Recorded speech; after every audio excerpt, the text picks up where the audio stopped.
धपाधप पाय आपटत एक लेकरू घरी आलं, वस्तूंची फेकाफेकी करत घरामध्ये गेलं. आज तुमच्या घरात जर तुम्हाला काही मुलांना सल्ला द्यायचा असेल तर तो या ओळीमध्ये आहे असं मला वाटतं. तुम्ही नीट ऐका. आई आणि मुलाचा हा संवाद आहे की धपाधप पाय आपटत एक लेकरू घरी आलं, वस्तूंची फेकाफेकी करत घरामध्ये गेलं. तिने सांजेची वेळ, रात्र झाली नव्हती. आई अशीच देवासमोर दिवा लावित होती. जगासमोर जे चालत नव्हतं ते घरामध्ये मात्र चाललं. बाहेर जे बोलता येत नव्हतं ते लेकरू आई समोर बोललं. म्हणाला, खोटारडी आहेस तू आई, खोट्या मार्गावर चाललीस, आजपर्यंत माझ्याशी तू खोटच बोललीस. आशीर्वाद देताना काय म्हणतेस की माझं काहीच अडणार नाही आणि माझ्या बाबतीत कधीच काही वाईट मुळी घडणार नाही. आईपासून काय लपतंय तिच्या लक्षात आलं. तिने बाळाला घोटभर पाणी प्यायला दिलं. हुंदक्यांमधून वाट काढत पाणी पोटात गेलं. आई म्हणाली, आता सांग तुला काय झालं. तो म्हणाला, लोक आई विचित्र झालेत फार, सतत सगळे माझ्यावरती खाऊन असतात खार.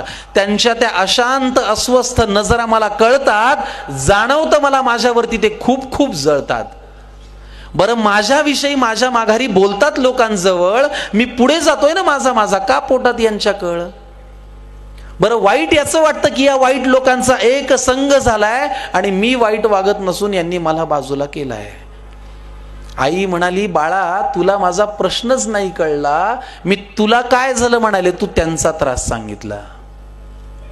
सोडून दे ना तुझ्यावरती ते रुसतायत का हसतायत, कारण तुला पूर्ण करायची स्वप्न ही तुझ्याच डोळ्यांना दिसतायत.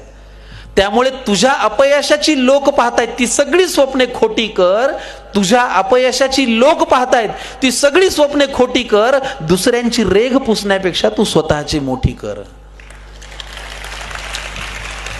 आणि हे केलंस तर तुझं खरंच काही अडणार नाही. आणि आई आजही तेच म्हणेल, माझ्या बाळाचं वाईट काही घडणार नाही.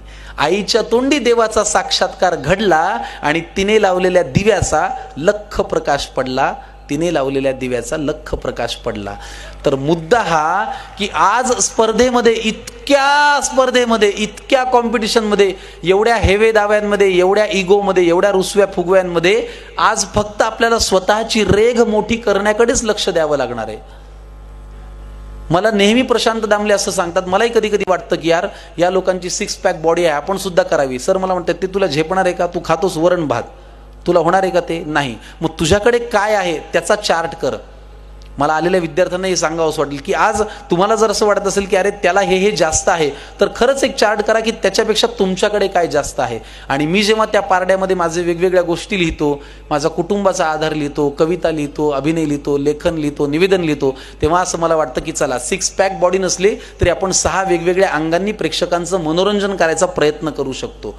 आपल्याकडे काय आहे त्याचं ताऊन सुलाखून अभ्यास केला आणि सिंहावलोकन केलं तर आपण उद्या काय करू शकतो याचा अंदाज आपल्याला येऊ शकतो.